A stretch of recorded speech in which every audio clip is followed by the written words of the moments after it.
మరి ఉత్తరం చూద్దామండి. ఈమెయిల్ ద్వారా హైదరాబాద్ నుంచి శ్వేత రాస్తున్నారు. పండంటి బిడ్డ పుట్టేందుకు రామాయణంలో ఏ శ్లోకాలు చదవాలి తెలియచేయగలరు అంటూ రాస్తున్నారు. స్త్రీ గర్భవతి అయినప్పటి నుంచి కూడా మంచి ఆలోచనలు చేయటము, మంచి వినటము, మంచి చూడటము అవి చేసేటట్లయితే తప్పకుండా మంచి సంతానం కలుగుతుంది. పండంటి బిడ్డ అంటే మంచి ఆకారంలోనూ రంగులో కాదు మనం చూడవలసింది, ఉత్తముడైనటువంటి వాడు కావాలి, ఉత్తమ సంతానాన్ని పొందాలి అని అనుకుంటే ఉత్తమమైనటువంటి చర్యలు గర్భవతిగా ఉన్నటువంటి కాలంలో ఉత్తమమైనటువంటి చర్యలకి పూనుకోవాలి. ఇవాళ సమాజం ఇంత నాశనం అయిపోవటానికి కారణం యథార్థంగా స్త్రీ గర్భవతిగా ఉన్నటువంటి సమయంలో చేస్తున్నటువంటి దోషాలే. ఇవాళ డాక్టర్లు ఏం చెబుతున్నారంటే గర్భవతి అయినప్పటి నుంచి బెడ్ రెస్ట్ చెబుతున్నారు. బెడ్ రెస్ట్ అనేటప్పటికి తల్లిదండ్రులు తీసుకెళ్ళి ఇంట్లో కూర్చోబెట్టుకుని బిడ్డని చక్కగా బాగా ఆహారం అది ఇస్తూ ఉంటారు.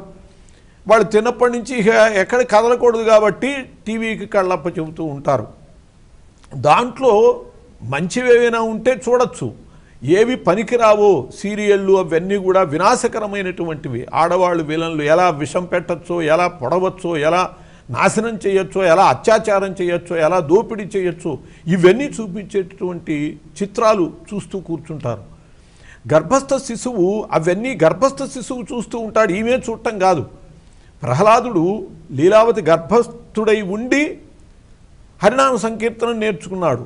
అభిమన్యుడు తల్లి గర్భంలో ఉండి పద్మవ్యూహంలో ప్రవేశించడం నేర్చుకున్నాడు. ఆ గర్భంలో ఉన్నటువంటి వాళ్ళు తెలుసుకున్న వాటిని ఎప్పుడెప్పుడు ప్రదర్శిద్దామా అనుకుంటూ ఉంటారు, చూస్తామా అనుకుంటూ ఉంటారు. కాబట్టి తల్లి అలా మంచి విషయాలతో కనుక జీవిస్తే వాడు బయటకు వచ్చాక మంచిగా బతుకుతాడు. అలా కాక ఇవే చూస్తూ ఉంటే టీవీ వాళ్ళు ఇలా చెబితే వాళ్ళు అంటారు, ఏమండి మంచి ప్రోగ్రాములు కూడా వేస్తున్నాం కదా, పొద్దున పూట ప్రార్థనలు ఇవి మంచి మంచివి అని అంటే ఆ సమయాల్లో వీళ్ళు లేవరసలు. ఒకవేళ లేచినా తల్లిదండ్రులు అప్పుడే ఎందుకమ్మా పడుకో అని చెప్పి పడుకోబెడతారు. ఏవి పనికిరావో ఆ పనికి రాని విషయాలు మాత్రమే వీళ్ళు చూడటం వల్ల దాని ప్రభావం బిడ్డ మీద పడుతుంది. కాబట్టి మంచి బిడ్డ కలగాలి అంటే యోగ్యుడైనటువంటి వాడు ఈ దేశానికి వినాశకరమైనటువంటి రాక్షసుడు కాకుండా ఈ దేశానికి మేలు చేసేటటువంటి ఒక దేవతా స్వరూపుణ్ణి కనాలి అంటే నిజంగా ప్రతి తల్లి అది కోరుకోవాలి.